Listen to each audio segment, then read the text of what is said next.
और अब हमारे साथ दो बेहद खास मेहमान हैं। नरेश गुजराल जी, राज्यसभा सदस्य, साथ ही मनजिंदर सिंह सिरसा, अध्यक्ष हैं दिल्ली सिख गुरुद्वारा प्रबंधक कमेटी के।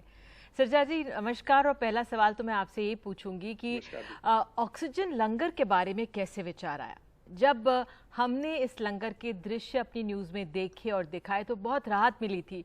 ये लंगर ऐसा जरिया थे जहां जो थमती हुई सांसें हैं ना, उनको कुछ आराम मिल रहा हो। जो परिजन थे वो भी आप सबका धन्यवाद कर रहे थे। ऑक्सीजन की हर जगह कमी में ये वरदान साबित हुआ था। तो कैसे इसकी शुरुआत हुई? देखिए, आपने भी ये जरूर महसूस किया होगा, एक ऐसा वक्त था जब कोई किसी की हेल्प नहीं कर पा रहा था, सब हेल्पलेस थे। और हमने अपनी जिंदगी के इतने सालों के दौर में कभी ऐसा नहीं महसूस किया, कभी एक बार भी जिंदगी में, कि कोई चीज हमारे लिए इम्पॉसिबल हो। लेकिन पहली बार हमें भी लगा कि हमारे लिए इम्पॉसिबल हो गया, कोई चीज हम अरेंज नहीं कर पा रहे थे। तब हमें लगा कि एक जैसे एक पिता का विश्वास होता, एक बच्चे का विश्वास होता अपने पिता पे, बेटा हो बेटी हो, कि मेरा पिता जब तक मेरे साथ है कुछ भी ये कर देगा, मेरे को किसी भी हालातों में से निकाल देगा। मेरा मानना है कि आज लोगों का इसी तरह विश्वास है सिख में, कि अगर सिख कहीं खड़ा है तो हमें वो मुसीबत में से निकाल सकता है, वो हमारा सहारा बनेगा। तो हमें लगा कि ये सिचुएशन ऐसी है, सरकार तो फेल हो गई पर सरदार फेल नहीं होने चाहिए। तो हमने ये बीड़ा भी उठाया कि ऑक्सीजन भी लाएंगे।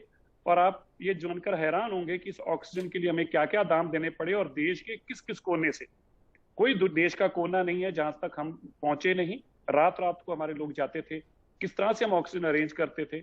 और जो निधि जी, इसमें सबसे बड़ा समझने की बात यह थी कि पेशेंट जो है, जब उसको लगता है कि उसकी ऑक्सीजन 85 हो गई, अपने बच्चों को या बच्चे अपने पिता को कहते हैं कि हमें ऑक्सीजन 2 नहीं मिलती, उनको लगता है अब हम नहीं बचेंगे। वाइस वर्सा, यही जब उनको ऑक्सीजन मिल जाती है और थोड़ी देर में उनकी सैचुरेशन 95 होती है, मैंने कम से कम 100 से ज्यादा ऐसे लोगों को देखा है जिनको लगा हम बच गए, और वो बच गए, कुछ हुआ नहीं।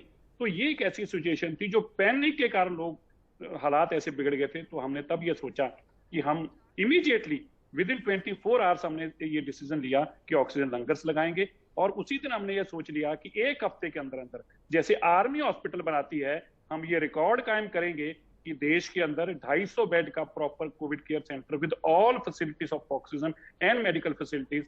और निधि जी, आप सुनकर हैरान होंगे, हमने 400 बेड का हॉस्पिटल वो तैयार करके, और मुझे लगता है कि ये देश का सबसे बड़ा इंफ्रास्ट्रक्चर था जो हम केवल 10 दिन में करने में कामयाब हुए।